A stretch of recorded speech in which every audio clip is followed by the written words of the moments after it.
Is it recording? Yeah. So I'm gonna keep this video quite short because I don't have much time today. I listened to the latest Scorpions album, their 18th album, called Return to Forever, which might be their last album of their careers. Hopefully not. And when I initially listened to this album, I felt a bit disappointed. I felt that they could have done a bit better. I felt there was a lot of filler, not enough substance. Yeah, there were some good tracks, but not enough to carry this whole thing through. I felt it was a bit repetitive, bland, nothing new to offer here. So yeah, I was a bit disappointed, and I made a whole video about it. A whole 8-minute video ranting about it. And just before I was about to upload it onto YouTube, I came across all these great positive reviews of it on Amazon, online magazines and so on.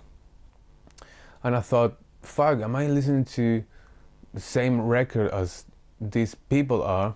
Because clearly we have a lot of discrepancies here. So I decided to put the uploading of the video on hold for a couple of days, give the album a second chance, give it more spins, and see if I change my mind. Because I really wanted to like this album. So 2 days after, I'm here making this new video, which is a good sign. I don't think this album sucks. I don't think this album is as bland as I thought it was a couple of days ago. I don't think this album is as unmemorable as I thought it was. But having said that, I still think they could have done a lot better. I still think this is not the grandest ways to finish a 45 plus 50-year career. It's got great songs, yes, I'm not gonna deny that. It's got some really catchy stuff that the Scorpions have us accustomed to, you know, really catchy and I can't even say poppy melodies. And there's no complaint about that, because that's what the Scorpions are about, right? My only complaint is that in terms of songwriting, I don't find a lot of hooks that are interesting enough to keep me coming back for more and more and more.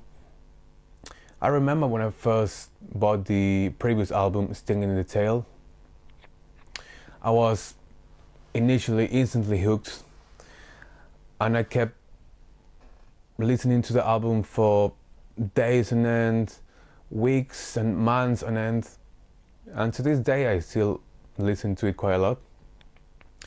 I don't think that is going to be the case for Return to Forever, unfortunately, even though I think a bit better of it as opposed to a couple of days ago. There's just quite a lot of filler. I think the first half of the album is quite good. You know, the first songs, the first two are quite good. But that song called All for One is just not doing it for me. It's got very disjointed chorus and it just doesn't do anything. The second half of the album is more like a roller coaster. It's got more ups and downs. It's got a lack of consistency, even though it's got some great songs. I especially like the last album of the standard edition, track number 12, called Gypsy Life, a song that talks about you know, a subject that we all aspiring musicians can relate to, and that is the gypsy life. You know, a life that you live on the road, a life where you find it really hard to maintain friends, maintain relationships, because you're traveling all the time, but yet you still love that life, and every time that you don't have it for a long period of time, you really miss it. So I really resonate with those lyrics, and the song music itself is just beautiful, beautiful, beautiful. The whole production of the album is great, as you would expect from these kind of bands. The musicianship is quite tight, and Klaus Main's voice is just unbelievable. I mean, it's just amazing how this man at this age can still hit those high notes, and it's just beyond me, to be honest. So why am I giving this album not a 9.5 or 10? It's because of what I mentioned before, which is lack of memorable songs. Remember, I said there's some good songs, not memorable. There's a huge difference. I thought in the previous record there was more memorable stuff. So yeah, I mean, this album grew on me unexpectedly, because again, this is not the kind of music that grows on you. This is not prog stuff. This is not art rock or anything like that. This is just straight fist pumping hard rock, feel good stuff that you either dig or you don't from the get-go. And initially it didn't, but it's kind of growing on me.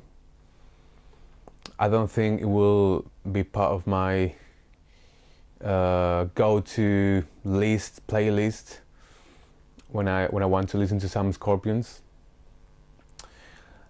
So that's why I'm giving it a score of 8 out of 10, which is quite generous in my books, I think.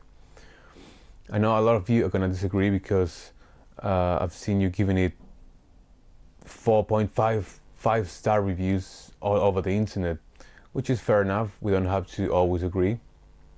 Music is subjective, and that's the beauty of it. So yeah, guys, that's my review. Should I recommend it to Scorpion fans that haven't listened to it yet? Definitely. But if you are new to this band, if you're a newbie, I would recommend you to check out their previous records. Maybe the last one, Sting in the Tail, is much better.